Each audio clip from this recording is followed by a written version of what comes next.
Tonight, an NFL draft prospect is shot and another killed during an incident in Kansas. Julian Assange is set to serve time in jail. How long and what are the charges? And the protests in Venezuela continue today. Is there an end in sight? WTOP 10 Nightly News starts now.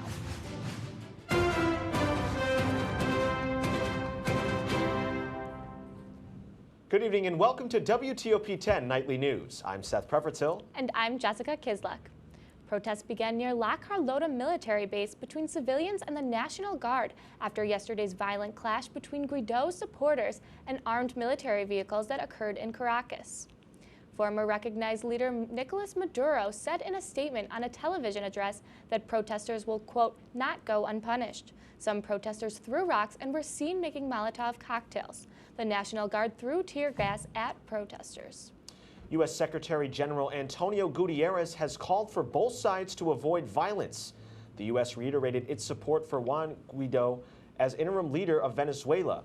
U.S. National Security Advisor John R. Bolton accused Russia and Cuba of interfering and claimed that Maduro was planning to flee to Cuba, but was convinced to stay by Russia. Maduro denied these claims. The European Union stands behind the Venezuelan people and its democratic aspirations. Central New York residencies have been hit by a robocall scam originating from North Africa from late Monday night to early Tuesday morning. The calls appeared to come from Mauritania, a poor country in Northwest Africa, and lasted just one ring. The aim of the call was to entice recipients to call back, which would result in overseas charges. The Federal Communications Commission said to avoid these scams, contact your phone company and request to block international calls to your line. A Syracuse man is standing trial this week on 4 counts of first-degree murder. 21-year-old Charles Dubois took his dog for a walk at 3 a.m. during a snowstorm, while 4 of his family members died in an intentionally set house fire. Punishable by life without parole, Dubois is standing trial for his brother, sister, nephew, and mother. Evidence is still being gathered as this trial continues throughout the week. The National Purple Heart Hall of Honor in New York's Orange County has been sharing stories of recipients like 72-year-old Tony Lassiter. Cindy Sue has more in New Windsor.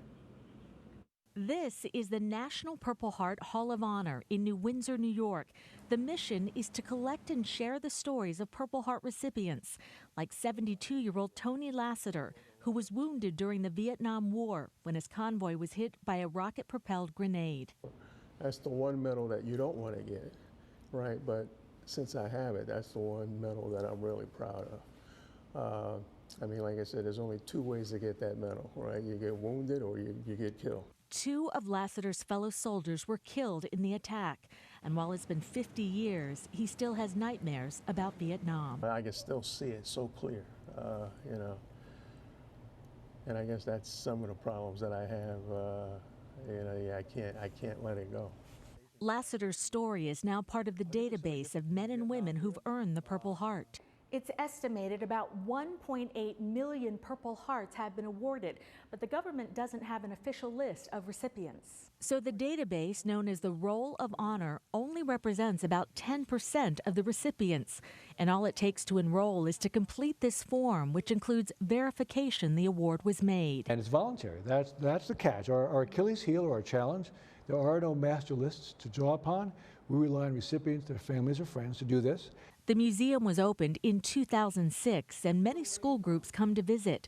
Tony Lassiter says it's been a place to share his past, especially with his oldest grandson. He thinks I'm a hero, but I'm just saying, no, hey, look, I did what we all should do, is we serve our country. And the stories collected here are teaching the next generation about courage and sacrifice. The Hall of Honor is always trying to collect and preserve the stories of Purple Heart recipients from all branches of service and generations to come. A new report has been released calling out New York City Mayor Bill de Blasio and Governor Andrew Cuomo for their impact on the growing homeless problem in New York City. Nearly 64,000 men, women, and children slept in city shelters in January. The shelter census is on track to increase by 5,000 people by the year 2022. The report criticized both Mayor de Blasio and Governor Cuomo for implementing policies that would increase affordable housing. In an effort to ban the process of declawing of cats, the Democrat-led Assembly's Agriculture Committee is moving through New York State. Although the bill is gaining constant support, it must pass the second committee before going to vote in the Assembly. The state's largest veterinary association has opposed the bill, arguing the procedure should remain a last resort for felines who won't stop scratching furniture or humans. On Saturday night, Corey Ballentine was drafted by the New York Giants. But hours later, in a tragic turn of events, Ballentine was injured in an off-campus shooting. Now, as Cecilia Jenkins reports, investigators need more people to come forward so they can try to piece together what happened. According to Topeka Police Chief Bill Cochran, just before 1 a.m. Sunday, officers received a disturbance call where a party was taking place. It was at the intersection of 13th and Lane area between a male and a female. Cochran says at some point a car drove up to the area and police believe a conversation took place between people in the car and DeJuan Simmons, Corey Ballentine, and several others. Then minutes later, multiple gunshots were fired. The car drives off and it stops, but nobody knows. We don't know if somebody from in the car started firing, somebody got out of the car, started firing, or there was somebody down by where that car stopped. Simmons was found in the street and died at the scene. The police department is asking anyone who was at the party before or during the shooting to come forward with any small details they may remember. As they're walking to their cars or to their houses, their apartments, or wherever, maybe they saw something that kind of sticks out in their mind, but at the time didn't stick out in their mind. They say those who may not have seen anything could still be helpful. If you live in that area and you have a camera on your house, you have a security camera, we'd encourage you to give us a call. Look at your videos. If you see something in there that looks suspicious or whatever, give us a call. We'll come take a look at it. A candlelit vigil for Simmons will be held at 7 p.m. on Tuesday at the Washburn campus. Coming up later tonight, Julian Assange begins his prison sentence. And an Ohio fraternity is expelled after a student ends up dead as a result of hazing. Now let's take a quick look at the weather with Storm Team 10 meteorologist Christine Gregory. Christine, what do you have for us? Thank you, Jessica. As you can see, our Skycam 10 cam is showing the sun has set over Lake Ontario. And if you have been outside earlier, you have noticed that the showers are coming down here in Oswego. You can see them kind of off in the distance on our camera. Those showers are moving through the air as we speak, a fairly significant line. And those showers have since cooled our temperatures down into the 50s. Actually, yeah, 54 in Oswego. Stay tuned for more of your forecast to find out what's ahead for the rest of your week. We'll be right back.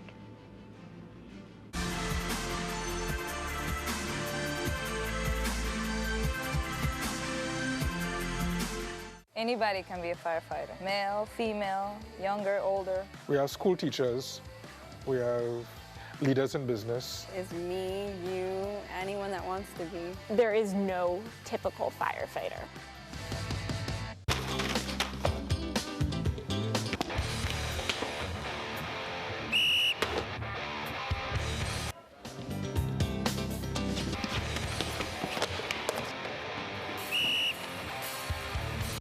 Pretty good today, pretty good. You know, yeah, I thought he called a pretty fair game. Come on, man, that was a weak call. Yeah, man, that ref is totally soft.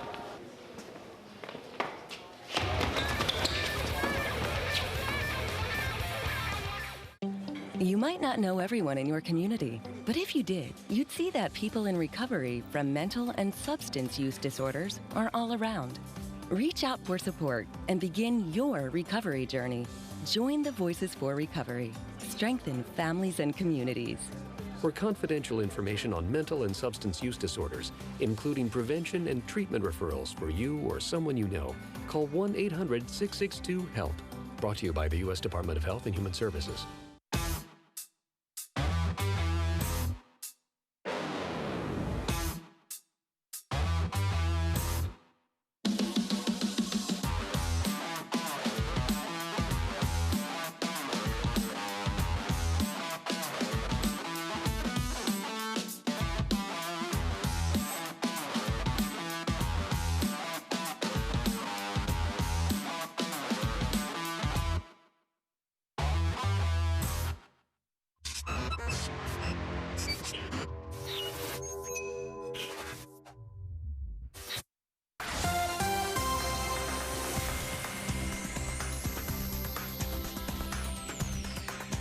Welcome back. I'm Storm Team 10 meteorologist Christine Gregory. Hope you're all having a great Wednesday evening. Now today in Oswego, we did see clouds on the increase, a little bit more of a gray day today. But however, you can see today's highs, we actually made it to 61 degrees here in Oswego as we saw some breaks in the clouds here and there. Even parts west, we saw temperatures in the 70s. However, we didn't really quite make it up there today. So as far as temperatures right now, we are dealing with temperatures in the mid 50s. Pretty much across the board. We are a little bit cooler up in Watertown at 46 degrees. And if you take a zoom out, not much has changed. We are a little bit warmer. Some places are seeing temperatures in the 60s, like right out there in Wyoming. And temperatures have cooled because of our main weather storm. We are dealing with a pretty significant line of showers moving through the area. As you can see them coming across. Parts of this line are throwing showers with heavy downpours in some places, but there is nothing in terms of severe weather occurring at the moment. If you take a zoom out, all these showers are due to this line that is a cold front moving into the area that will be bringing us cooler temperatures. But if you look off to the west, these showers aren't going to last all evening, so we do end up catching a break. And see what this line of showers is doing to our temperatures. You can see the sharp gradient right along here. Down in Ohio, we have temperatures in the 70s, and on the other side of this front, we have temperatures in the 50s. Unfortunately, we won't be seeing these temperatures making it up to our area, but I will time out for you what happens on our future cast. So as you head throughout this evening, we do see the clouds come in, those showers move through the area. Those clouds hang with us into the morning. We wake up into the 40s. As we head out throughout the rest of your Thursday, we do see breaks of sun, and if we do catch those breaks of sun, we do have chances for seeing temperatures up into the mid-50s. Temperatures in Syracuse could be seeing 60-degree temperatures tomorrow. Again, the same pattern kind of repeats itself into your Friday morning. You see a significant line of showers moving through with even some reds popping up. So we could even see some rumbles of thunder heading into your Friday. But as that line of showers moves through, we're dealing more of the way of just cloudy skies. Temperatures still in the 50s, but we do see dry conditions coming up for the rest of your week. So for tonight, we do have those lingering showers, temperatures bottoming out into the 40s with a wind shifting more westerly, bringing those cooler temperatures in. But once you wake up tomorrow morning, we do see drier conditions.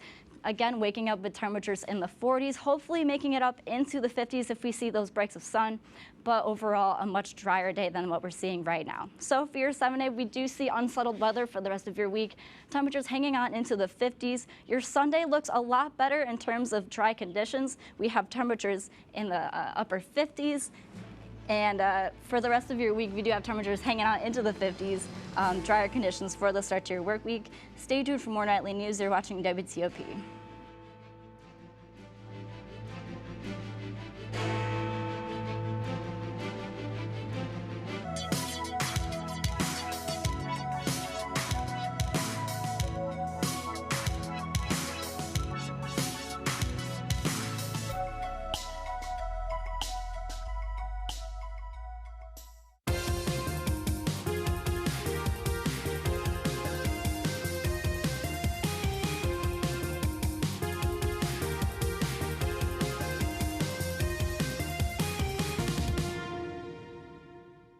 Disaster tips from the objects left behind.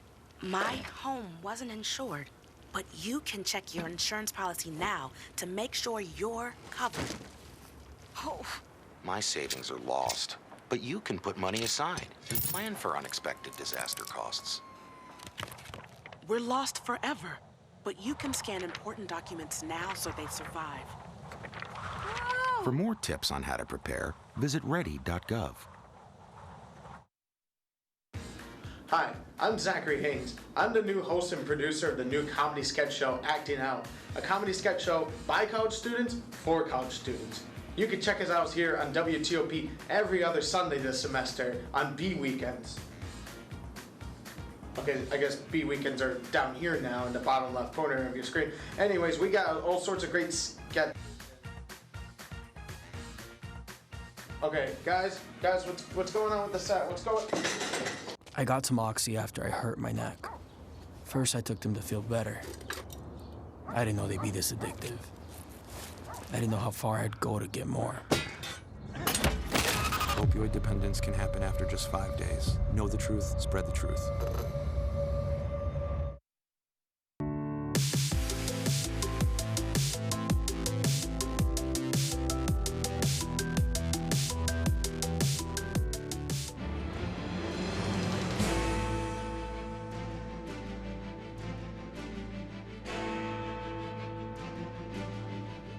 Welcome back to WTOP 10 Nightly News. 2 large groups of undocumented migrants were detained at the border on Tuesday near the Sunland Park Antelope Wells area of New Mexico. Customs and Border Patrol said most were Central American families, along with some unaccompanied minors. Officials estimate there were more than 600 people total. The first group was seized just after midnight and a second around 2 a.m. The announcement comes after Acting Homeland Security Secretary Kevin McAleenan had his first congressional hearing. He told Congress that family separations are a rare occurrence at the border. A DHS spokesperson also said he plans to make changes to rules about detaining and repatriating migrant children. It's unclear exactly what those changes will be. WikiLeaks founder Julian Assange has been sentenced to 50 weeks in prison after being found guilty of breaching his bail conditions. A British judge made the decision after saying Assange's time in the Ecuadorian assembly cost taxpayers nearly $21 million. Assange was arrested in April and convicted of jumping bail. He has been wanted for questioning regarding sexual assault allegations. The WikiLeaks founder denies the allegations and is scheduled for another court hearing on Tuesday. A group of hospitals in the Kentucky and West Virginia area are suing opioid manufacturers. The lawsuit accused the pharmaceutical companies of criminal conspiracy and spreading misinformation about the drugs they make. Kalia Gunderson spoke to a lawyer involved in the case and filed this report. Intentional misrepresentation, falsification of information. Civil and criminal conspiracy. Just a few of the accusations brought against opioid manufacturers and distributors on Monday. Most notably, McKesson, AmerisourceBergen, Cardinal Health, and the creator of OxyContin, Purdue Pharma. We claim that they conspired together to create a false narrative that long-term opioid use for chronic pain was safe and the risk of addiction was low, when in fact they knew that neither was the case. Attorney Stephen Farmer is representing the 27 West Virginia hospitals along with 10 affiliates, which he says have provided community care for people struggling with addiction. So the hope of the lawsuit is that the hospitals can get enough resources in the lawsuit to create a comprehensive treatment protocol for West Virginia so that we can begin to find our way out of this. Farmer says the goal is not for the hospitals to reimburse themselves for their losses, but to create a strategic plan for fighting addiction. He says in his 35 years practicing law, this is the most important case he has been involved with. I'm proud to take a leadership role in that, along with my clients, to say enough is enough and we're going to turn this around, because otherwise we may lose life as we know it, and we can't sit back and let that happen. In Charleston, Kaylee Gunderson, Eyewitness News. The suit is seeking damages for the cost of treating opioid addiction. The AP reports that West Virginia has the nation's largest opioid overdose rate. A UNC student was shot and killed after attempting to stop a gunman on the university's Charlotte campus. According to Charlotte Mecklenburg Police Chief Kerr Putney, 22-year-old Wiley Howell charged at the gunman and knocked him off his feet before being fatally shot. In a news conference, Putney said, "You were going to run, you were going to hide and shield, or you were going to take your fight to the assailant. Having no place to run and hide, he did the last. Absolutely, Mr. Howell saved lives." Protesters and police clashed at the May Day demonstrations in Paris today. Mainly a day for unions, the yellow vest and black clothed groups were out on the streets. Shop windows were smashed and projectiles were thrown at police officers who responded with tear gas and water cannon. According to BBC, 380 people were arrested and 38 people were injured. Most demonstrators were nonviolent and clashes with the police were in isolated areas. The Yellow Vest movement has been going on every weekend for months. Officials at Ohio University have expelled the Sigma Pi fraternity. It was charged with 10 violations of the Student Code of Conduct. Freshman Colin Wyant died last November because of what the Wyant family attorney describes as a hazing incident. Sierra Johnson has the story. Letters sent to the Epsilon chapter of Sigma Pi from the University Hearing Board paint a vivid picture of what allegedly played out inside of this house on a hill. The home on Mill Street served as additional housing for fraternity members. And according to these documents, it was ground zero for violations to the OU Student Code of Conduct. Following the death of 18-year-old Colin Wyant, a Sigma Pi pledge, a board determined the activity of the fraternity warranted their expulsion. University officials found the Epsilon chapter guilty of all but one violation, including 4 violations to university hazing rules, 3 violations to university alcohol and drug policy, and 2 violations classified as harmful behavior. Findings egregious enough to deny an appeal by Sigma Pi twice and expel them from the Athens campus effective immediately. I mean, you've got sleep deprivation, you have physical brutality, whippings, beatings. Sean Alto, an associate with Cooper Elliott, the firm representing the Wyant family, says the detailed findings paint a familiar picture. In going through this, point by point, just lined up with what we already knew. This attorney says the recent findings not only corroborate their claims that hazing caused the teen's death, a case they filed against both local and national chapters of Sigma Pi, but also offer the family relief. This information will be very useful to us as we move forward with the lawsuit. In Columbus, Sierra Johnson, 10 TV News. The Columbus Dispatch reports that Sigma Pi was not available for comment. Coming up in sports, Delaney Kepner. Delaney, what's happening in sports right now? When we come back, the men's lacrosse game results from tonight, and CC Sabathia reaches a pitching milestone.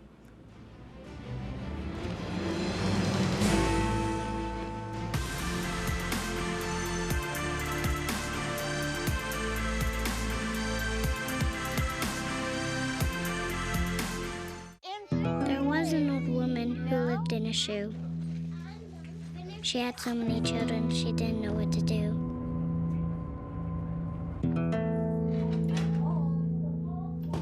She gave them some broth without any bread and kissed them all soundly. Lights out. Good night. And put them to bed. Hunger is a story we can end. End it at feedingamerica.org.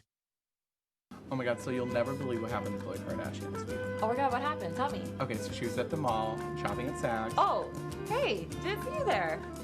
Hey, we're practicing for our new show, What's the Tea, starring me. And me. Hey, Brianna, when does it air? Every other Sunday at 10 o'clock. Oh yeah, I almost forgot. Anyway, I can't wait for you to sip some tea with us. Only on WTOP.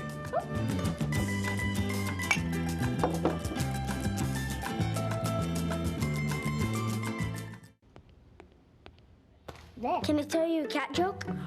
Just kidding. Why did the girl ask the mushroom to dance? Because he was a fun guy. What do you call a pig that knows karate? Pork chop. So how does a tissue dance? Put a little boogie on it.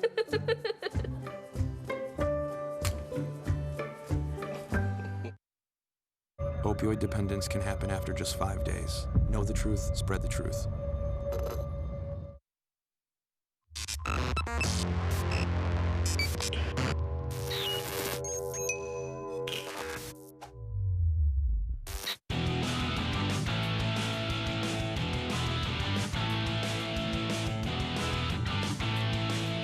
Welcome back to WTOP 10 News, and I'm Delaney Kepner with your sports update. Number 1 ranked Cortland knocked out the Oswego men's lacrosse team in the semifinals game at 4 p.m. earlier today. The Lakers ended the game down by 3, the final score being 13-10, with goals from Oswego's Dan Doolin, Tim Schaff, Weston Gray, and Kyle Bacon. This will conclude the men's season with a final record of 8-6 and a SUNYAC record of 3-4. The Oswego State softball team is preparing to face the number 2 ranked Geneseo in their second game of the SUNYAC championship. The number 5 seeded Oswego is going into the game with a SUNYAC record of 11-7 after 2 losses to Cortland on Monday. The game will take place tomorrow at 11 a.m. on the Red Dragons field. After losing Game 2 of the Western Conference semifinals last night, the Houston Rockets aren't only hoping for a win, but also for the recovery of their player as well. James Harden came off the court after being hit in the eyes when Draymond Green blocked a shot, causing Harden's eyes to bleed and also be sensitive to the light. Harden came back on the court in the second, hitting his highest field goal performance of the postseason. I mean, I can barely see, but just try to go out there and do what I can to help my teammates. Harden hopes to help his team get a win against the Warriors, who have a 2-game lead when the series continues on Saturday. Yankee pitcher CC Sabathia is celebrating after reaching 3,000 Major League strikeouts yesterday night. The milestone K came at the bottom of the second inning, striking out catcher Ryan John Murphy with a changeup. Sabathia is the 17th pitcher in big league history to reach 3,000, his first strikeout being back in April of 2001. You see Sabathia here getting ready to pitch that final pitch to pitcher John Ryan Murphy. And there it is, he reaches 3,000 strikeouts, fans already prepared to celebrate with Sabathia. Big congrats to him. Yeah, definitely a huge milestone for the big lefty. What a career he put together, for sure. For real. But yeah, so Jess, this is it. This is our final broadcast here at WTOP. I know, it's weird to say after 4 years and all the time, all the people who have helped me and our awesome crew. It's been a good ride. Moving on into the real world for sure. But I do want to give a big shout out to everyone who's been involved in putting together all these broadcasts week after week. A lot of people coming in here every single day to bust their butt to put these on the air. We couldn't thank them enough, and we wouldn't be here without them for sure.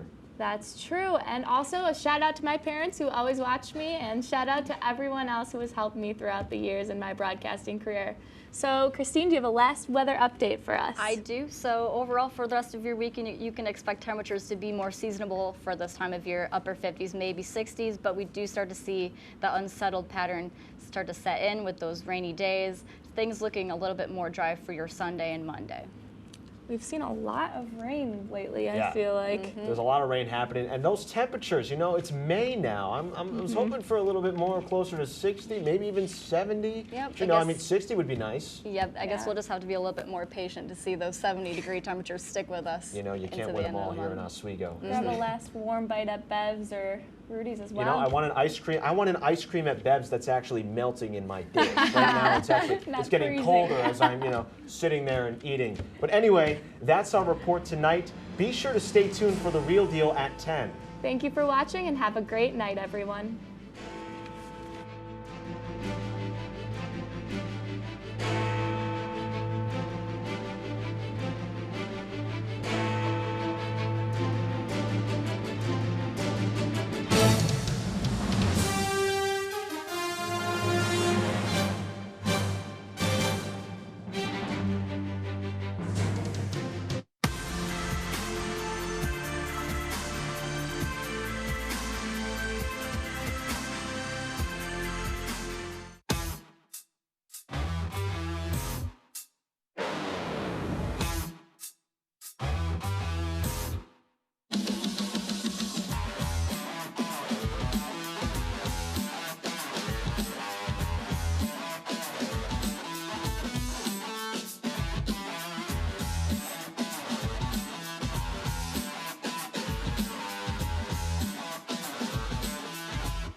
I tried Oxy at a couple of parties.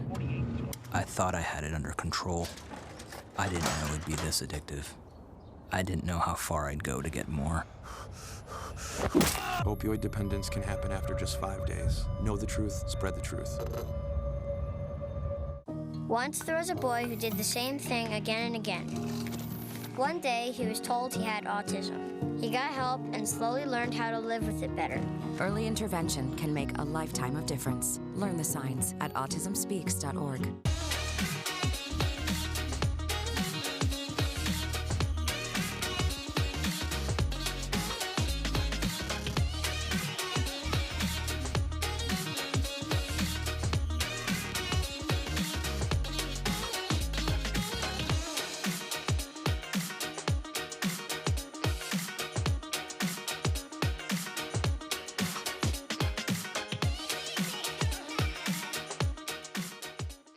Opioid dependence can happen after just 5 days. Know the truth, spread the truth.